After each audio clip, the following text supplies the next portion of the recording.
आपको खेलों की जानिब से आपको बताएं, पाकिस्तान ने नेशनल गोल्फ चैंपियनशिप में जे.आर.जे. वर्धन ट्रॉफी जीत ली। पाकिस्तान ने जे.आर.जे. वर्धन ट्रॉफी के लिए होने वाले 18 होल्स के मैच में 7 स्ट्रोक्स के फर्क से कामयाबी हासिल कर ली। लाहौर जिमखाना गोल्फ क्लब में पाकिस्तान और श्रीलंका के गर्ल्स के दरमियान ट्रॉफी के लिए 18 होल्स के मैच में मुकाबला हुआ। मैच के दौरान पाकिस्तानी गर्ल्स सलमान जहांगीर ने 72 स्ट्रोक्स और कासिम अली ने 76 स्ट्रोक्स स्कोर किए। मैच में मजमूई तौर पर पाकिस्तान का स्कोर 148 स्ट्रोक्स रहा, जबकि लंकन ग्लोव्स ने मजमूई तौर पर 155 स्ट्रोक्स स्कोर किया। याद रहे कि national amateurs golf championship Lahore Gymkhana club में 29 अप्रैल तक जारी रहेगी।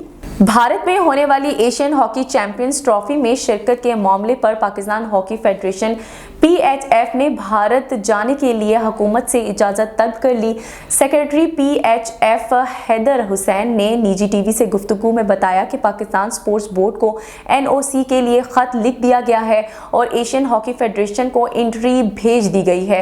एशियन हॉकी चैंपियंस ट्रॉफी 3 से 12 अगस्त तक भारत के शहर चेन्नई में होगी। एशियन हॉकी चैंपियंस ट्रॉफी में पाकिस्तान समेत 6 ममालिक की टीमें शिरकत करेंगी। और आपको बताते चले, पाकिस्तान और न्यूजीलैंड की क्रिकेट टीमों के दरमियान वनडे सीरीज का आगाज आज से होगा। दोनों टीमों के दरमियान होने वाली 5 मैचेस पर मुश्तमिल वनडे सीरीज की ट्रॉफी की रहनुमाई कर दी गई है।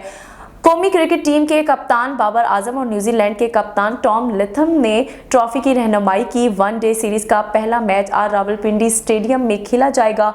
मैच डे नाइट होगा और मैच का आगाज 3:30 बजे होगा। याद रहे कि सीरीज का दूसरा मैच 29 अप्रैल, तीसरा 3 मई, चौथा 5 मई और पांचवा और आखिरी मैच 7 मई को खेला जाएगा।